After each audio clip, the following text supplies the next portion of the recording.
Good morning. We are the Sunspot Squad from Stella Learning Place.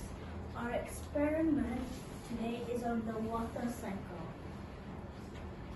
The water cycle is super important because it brings us all the water we need to live. It brings us fresh water, it helps nature grow, it keeps the earth cool, and many more. Let us explain more on the water cycle. Evaporation. First, the sun shines on water in rivers, lakes, and oceans. Then the sun heats up the water, turning it into gas called water vapor. This vapor is very light, so it rises up into the air, just like steam rising up from the hot pot. This process is called evaporation. Condensation.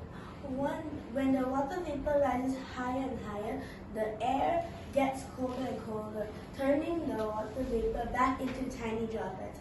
These tiny droplets then huddle up together to form clouds.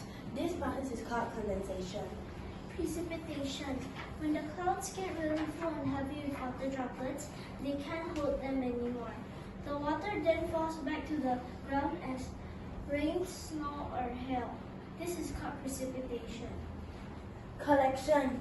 Once the water droplets reach the ground, it flows into rivers, streams, lakes, and oceans. It also soaks into soil. The water then waits for the sun to heat it up, and the whole water cycle starts all over again. For this experience, we will concentrate on condensation and precipitation. Let us do our experiment now. We will fill the jar with about 2/3 of water. The water represents the water bodies, and the empty space represents the air in our atmosphere. Spray a thick layer of shaving cream on the top of the water. The shaving cream represents the cloud.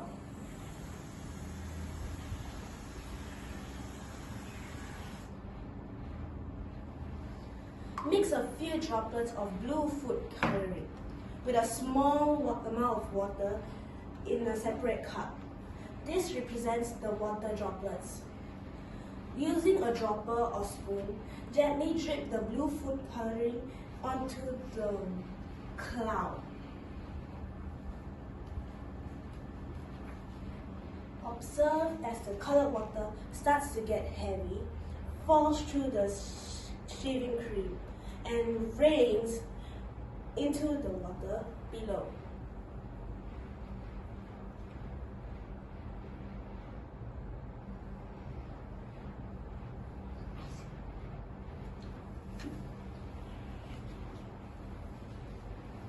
This is the whole process of the water cycle.